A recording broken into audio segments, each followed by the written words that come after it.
Imagine that the entire universe, everything that ever was and ever will be, is nothing but consciousness asking one single question. Who am I?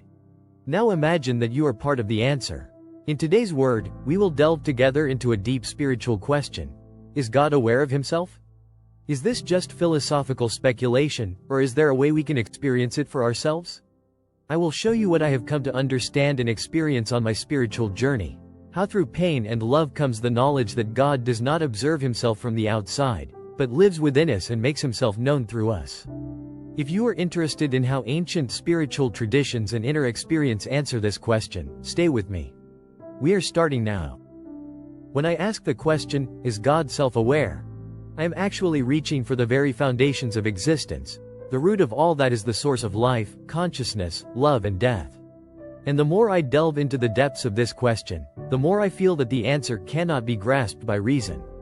It must be experienced, yet I will try to put into words what I feel and understand on my spiritual journey. God, it's not a somebody. It is being itself, the fundamental vibration of life. It's not outside of me, but it's not just in me either.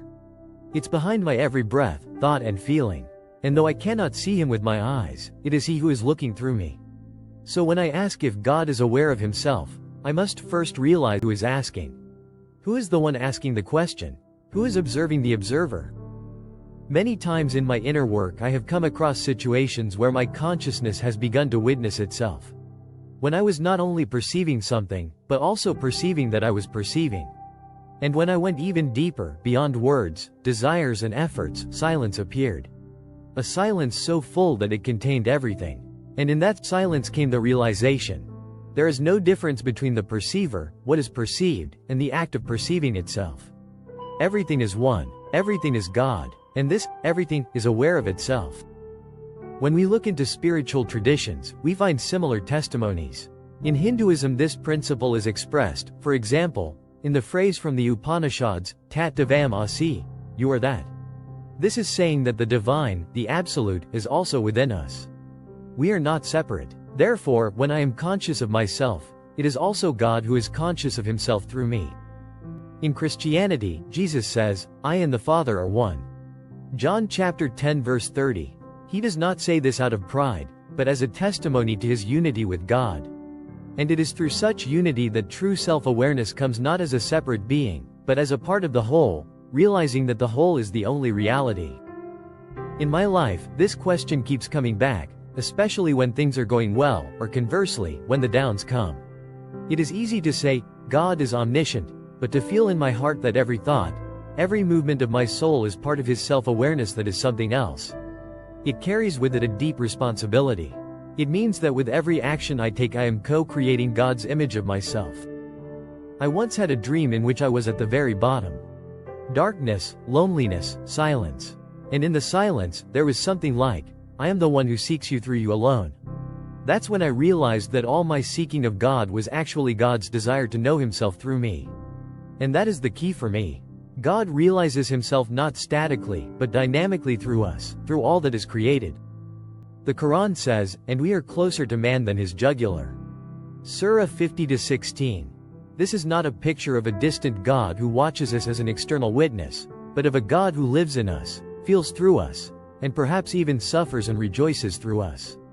And it is through human experience, through the polarity of joy and pain, love and fear, that God's consciousness expands and deepens.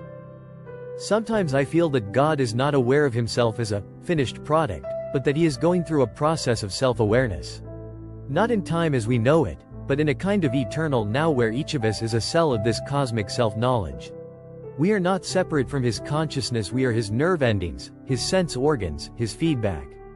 And when one opens one's heart, recognizes the truth, surrenders to love, then another point of light, another spark of understanding is lit in God. In the Vedic tradition it is said, Purusha Avedam Sarvam, the divine being is all these things. There is nothing beyond that. And yet everything is in motion. This paradox that God is everything and yet still knows something is, I think, the key to understanding the question of his self-awareness. It's as if God is the ocean and our every human experience is a wave.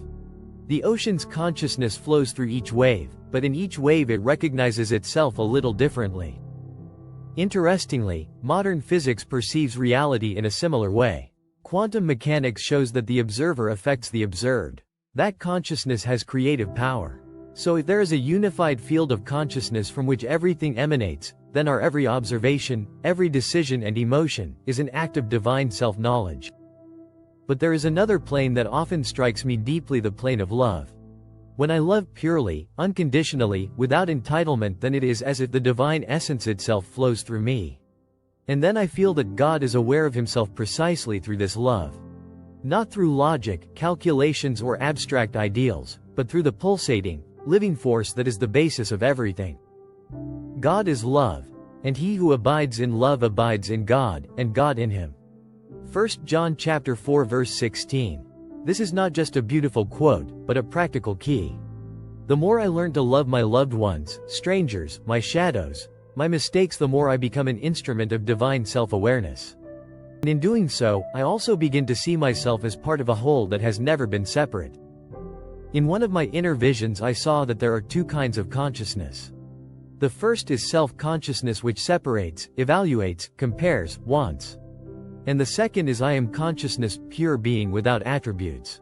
And it is in this second state where the ego disappears, the question and the questioner disappear, where the answer begins to unfold. Not as a word, but as a deep peace. And that is when even God, through me, realizes that he is. In Buddhism there is a well-known mantra, Gate Gate Paragate Parasamgate Bodhi Svaha. Gone, gone, crossed over, completely crossed over, awakening, blessed be. It is the cry of one who has crossed the boundaries of the self, the boundaries of deluded separation. And it is in such a state that the space arises where God experiences himself not as a concept, but as a silent, present consciousness. When I go through suffering, loss, pain, it is hard to imagine that it is through this process that God can come to know himself.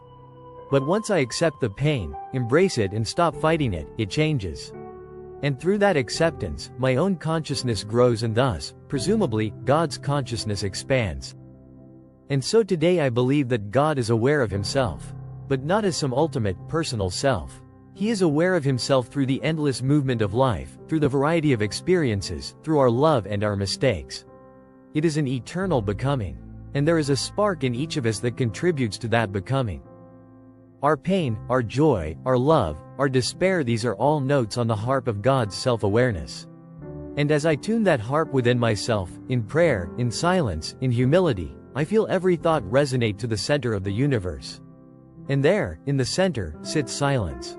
And that silence is self-aware. And that is God. Thank you for watching. If you like the word, give a like and subscribe.